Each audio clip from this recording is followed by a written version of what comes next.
Hey everybody, this is Ed from the Whiskey Tangent Podcast here for another Whiskey Short. And joining me as always is Scott. Hey everybody. With a bunch of other guests piling on here, a couple of regulars. Ooh, piling on. Gabe, the Whiskey Sherpa. Good evening, friends. The mayor is in town, Siobhan. Hi everybody. And once again, going solo, everybody's favorite lady, at least while she's in the room. Don't get mad. Don't get mad, Nari and Shelby.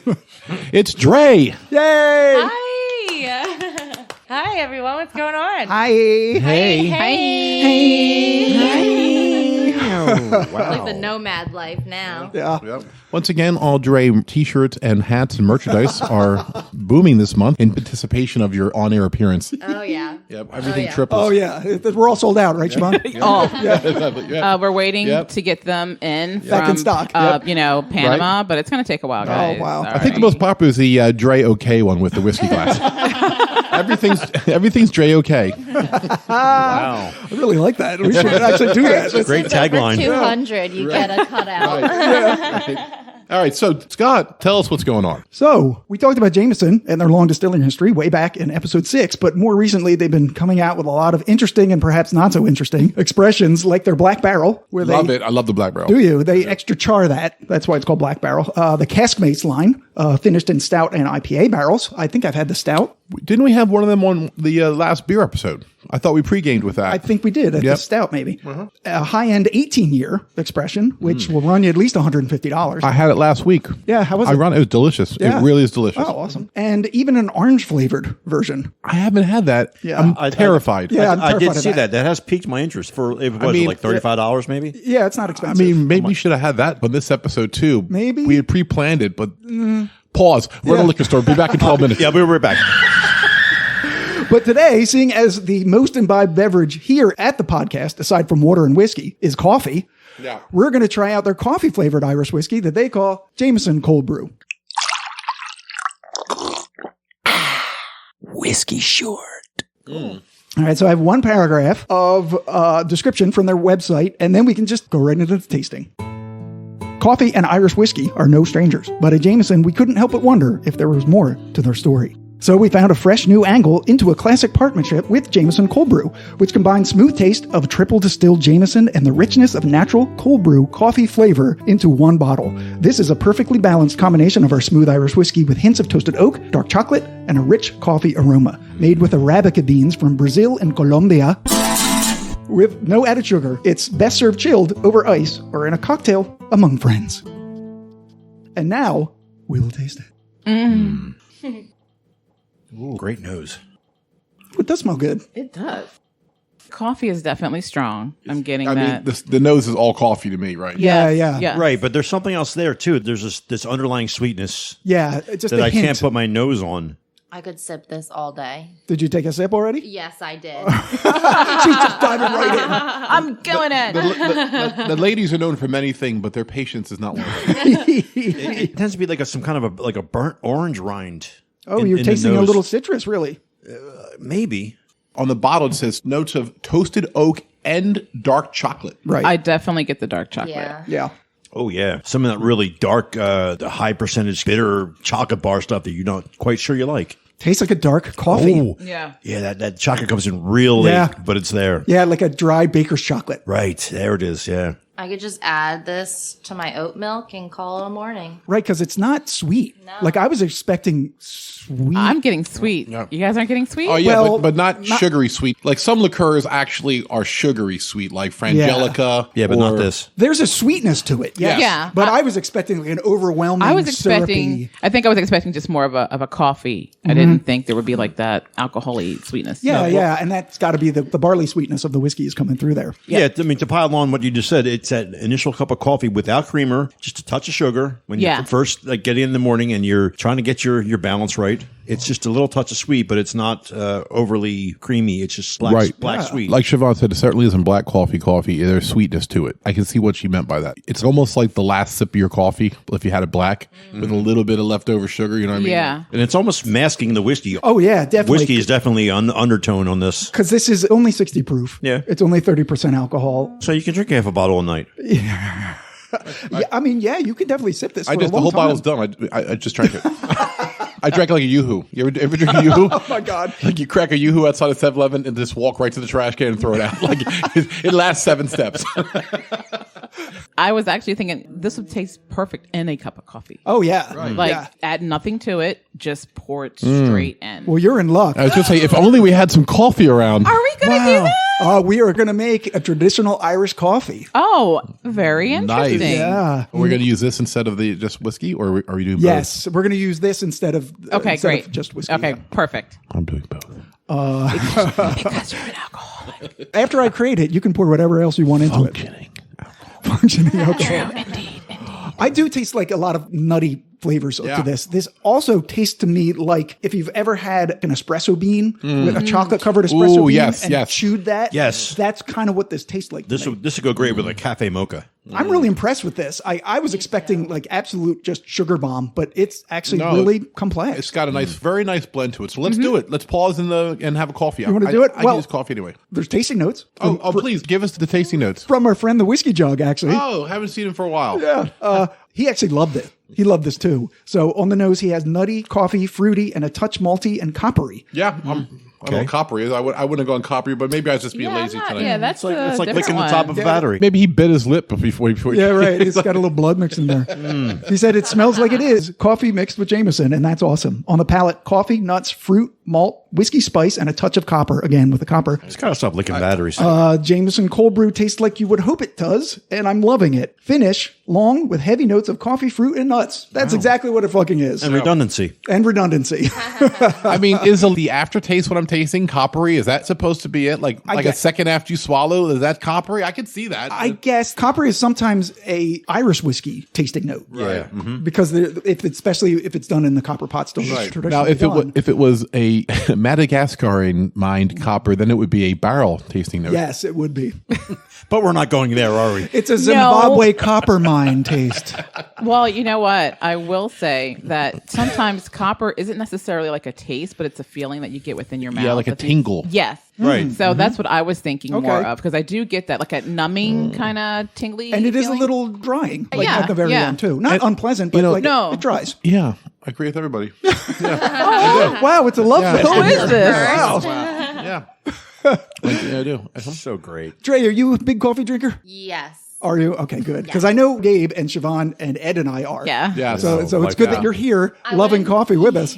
I was having breakfast like in a diner, and I drank like 2 cups of coffee before someone said, "You want to go to the diner?" I said, "All right." So I ordered decaf, and the guy's like, "Oh, so you want some brown water?" Then I'm like, "Wow, you just shamed me." Like I felt bad. Like Wow. the waiter shamed me. I ordered decaf out 5 times in my life. This and is the waiter? Yeah, the Waiter's like, shame. I just feel like I need to drink coffee with eggs. Okay. Yeah. Well, I mean, you drink more than like 2 cups of coffee. You get those shakes mid-morning. Oh, yeah. And you're like just paranoid and you're freaking out. And it's like, it's too much. I can't either. I can only have at the most 2 cups, and then it has to be before noon. Like Really? And like I mean, something like I today. drink so much coffee that I would have to drink a shit ton in order to get the shakes at all. 3 Plus, cups you in do the meth. morning. You do like this meth thing before you work out. Yeah, I do 3 cups of coffee in the morning. I might have 1 in the afternoon. I might have a Coke Zero for lunch. And then before I Zero work. for lunch. What are you, a supermodel of the 90s? Then you freebase a little heroin for lunch. Mainline is speedball. Pose. No, and then before I work out, there's this like explode powder or whatever, and it's got like 360 milligrams of caffeine. Oh, is that the stuff that's the stuff that killed a guy a couple weeks ago? Now that does give me the shakes. Well, not shakes, but it makes me tingly all over. Ed has a 5-hour energy in his pocket. Oh, is that a 5-hour energy in your pocket? You're just happen to see me. Well, I am sitting next to Dre. Oh, so you don't need the 5-hour energy. Drea, Yeah. that's about the size of it anyway. Oh, wow. wow. Damn, I wish I brought a monster today. Instead, I brought a 5-hour energy. I set myself up with that, with the smallest energy drink on the market. You really did. You really walked right into that. Had to get real close when you walked into it, though. Right, yeah. Yeah. Because if Drea walked in and she'd be like, What's that? did I feel something? I'm like, little bitch. Oh, wow. I love it. Is that a sea battle? Callback. Yeah, callbacks. All right, so we Shut everything off. Fred! All right, so we are going to pause. We're going to make some Irish coffees, and we'll be right. Pause. I'm going to remind everybody how to treat me on the podcast, and then we'll leave.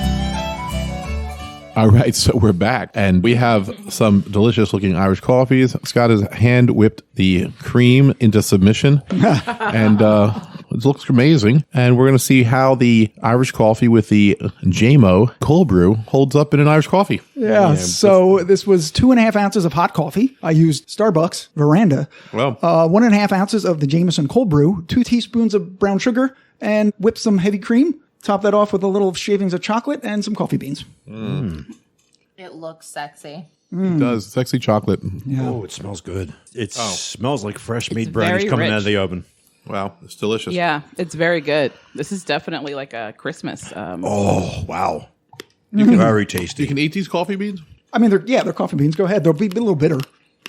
But They're just coffee beans. But you're used to that, Ed. Welcome to my life. Ed's bitter. Yeah. Really good. It's just really good. When did you do it back at Starbucks? You know, it's interesting. I get like a cinnamon kind of, there's no cinnamon in this, but I get a cinnamon quality on the back of my throat. I don't know. You guys are a getting little bit that? of a burn. A little bit. Yeah, I'm getting, A spicy burn on the back of the throat. maybe it's a little bit unsweet, and that's causing that. But it's not bad, but it's a little harsh on the down. Yeah, I can see because there's only 2 tablespoons. Wow, that would have been a lot. 2 teaspoons of brown sugar. The whipped cream, I did whip it with some confectioner sugar in it too, but I agree that it's probably not as sweet as maybe you might take your coffee. Yeah, If it's you not wanna going to be put- regular coffee, but it's Yeah, if you for want what to it put some is, more it's sugar good. in, you absolutely can. I wonder if it would taste any different if we use the iced coffee.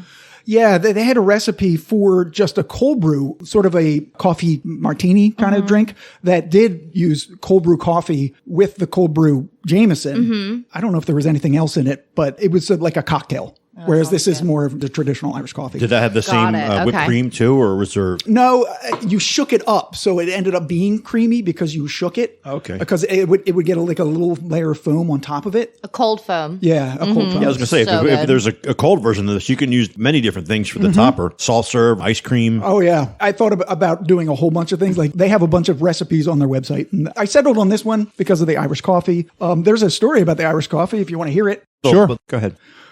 This is the story of how Irish coffee became a thing. During the 1940s, the Foynes Airport in Limerick, Ireland was one of Europe's biggest. It was the main airport for flying boats and regularly received passengers from the U.S., including Hollywood stars and political figures. A new restaurant was opened to cater to those guests, and young Joe Sheridan was the chef in charge. One night, when a flight returned back because of bad weather, Sheridan decided to whip up a drink he thought would warm the freezing passengers. Improvising, he added some Irish whiskey to strong coffee, sweetened with brown sugar and topped with a flotilla of cream, and the Irish coffee was born. Although Sheridan created the drink, its international success is credited to the travel writer Stanton Delaplane. After tasting it at the Foynes Airport, Stanton returned home to San Francisco, where he told a friend about it. That friend was a man named Jack Kepler, the owner of Buena Vista Cafe, and the duo set about to recreate the Irish coffee but had trouble getting the cream to float on top. So Kepler went to the source and offered Sheridan a job at his cafe, which he accepted, and the rest is coffee legend history. I was able to do it. I know. Kepler. Scott, you could have been hired in 1940 San Francisco. That's right.